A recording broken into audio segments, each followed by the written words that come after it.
Hello everyone, তোমরা সবাই কেমন আছো? আশা করছি অনেক অনেক ভালো আছো। Welcome back to my YouTube channel nursing দুনিয়া উইথ সোনালি। আমি সোনালি চলে এসেছি তোমাদের জন্য আবার একটি নতুন ভিডিও নিয়ে।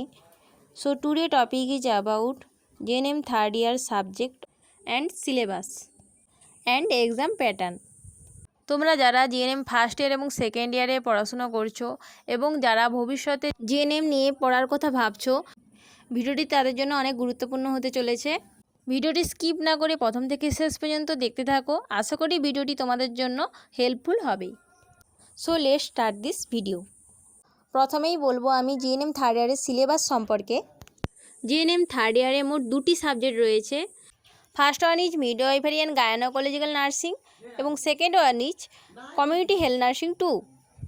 তোমরা ফার্স্ট ইয়ারে কমিউনিটি হেলথ নার্সিং 1 পড়েছিলে, কিন্তু সেকেন্ড ইয়ারে কমিউনিটি হেলথ নার্সিং 2 পড়তে হবে। প্রথমেই বলবো মিডওয়াইফারি অ্যান্ড গাইনোকোলজিক্যাল সম্পর্কে। এখানে তোমাদেরকে গর্ভবতী মহিলা এবং তাদের লেবার সম্পর্কে এবং স্টেজ সম্পর্কে পড়তে হবে। এবং সেকেন্ড বলবো কমিউনিটি হেলথ নার্সিং সম্পর্কে। এখানে তোমাদেরকে ভারতের বিভিন্ন প্রোগ্রাম যেরকম ICDS এবং NHM এসব প্রোগ্রাম সম্পর্কে তোমাদেরকে পড়তে হবে। আশা করি জিএনএম থার্ড ইয়ারের সাবজেক্ট অ্যান্ড সিলেবাস সম্পর্কে তোমাদের ধারণাটা অনেকটাই ক্লিয়ার করতে পেরেছি। এবারে বলবো এক্সাম প্যাটার্ন সম্পর্কে। প্রথমে যে পেপারটি হয় সেটা হচ্ছে midwifery and gynaecological nursing. Total 100 নম্বরের পরীক্ষা হয়, তার মধ্যে কলেজ থেকে দেয় 25 নম্বর এবং লিখিত পরীক্ষা তোমাদেরকে দিতে হয় 75 নম্বরের এবং 3 ঘন্টা পরীক্ষার ডিউরেশন। সেকেন্ড পেপার হলো কমিউনিটি হেলথ নার্সিং। এটা 100 নম্বরের টোটাল পরীক্ষা হয় এবং এর মধ্যে কলেজ থেকে 25 নম্বর দেওয়া হয় এবং বোর্ড থেকে তোমাদের 75 নম্বরে লিখিত এক্সাম নেওয়া হয় এবং 3 ঘন্টার পরীক্ষাটা হয়ে থাকে। এবারে বলবো প্র্যাকটিক্যাল সম্পর্কে। মিডওয়াইফারি অ্যান্ড গাইনোকোলজিক্যাল নার্সিং এবং কমিউনিটি হেলথ নার্সিং 2 এই দুটো সাবজেক্টেরই প্র্যাকটিক্যাল হয়ে থাকে এবং এই দুটো প্র্যাকটিক্যালও 100 নম্বরের হয়ে থাকে। এর মধ্যে 50 নম্বর কলেজ থেকে দেয় এবং 50 নম্বর বোর্ড থেকে এক্সাম নেওয়া হয় এবং টোটাল 400 নম্বরের পরীক্ষা হয়ে থাকে। এরপরে বলবো আমি মোস্ট ইম্পর্ট্যান্ট বুক সম্পর্কে, যেগুলো পড়লে তোমরা পরীক্ষাতে ভালো রেজাল্ট করতে পারবে।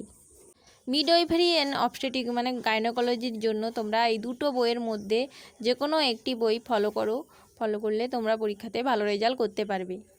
কমিউনিটি হেলথ নার্সিংয়ের জন্য তোমরা নবনীত কুমারীর এই বইটি ফলো করতে পারো। এই বইটি খুব ভালো বই কমিউনিটি হেলথ নার্সিংয়ের। ভিডিওটি ইনফরমেটিভ এবং হেল্পফুল মনে হলে তোমরা ভিডিওটিকে লাইক করো এবং কমেন্টে অবশ্যই তোমরা জানিও তোমাদের যদি আরও কোনো কোয়ারিজ থেকে থাকে, এবং বন্ধুদের মাঝে ভিডিওটিকে আরও বেশি বেশি করে শেয়ার করে দিও। নার্সিং সংক্রান্ত ইনফরমেটিভ নতুন নতুন ভিডিও পাওয়ার জন্য চ্যানেলটিকে সাবস্ক্রাইব করো। ভিডিওটি এই পর্যন্ত। তোমরা সুস্থ থেকো, ভালো থেকো। Thank you for watching my video.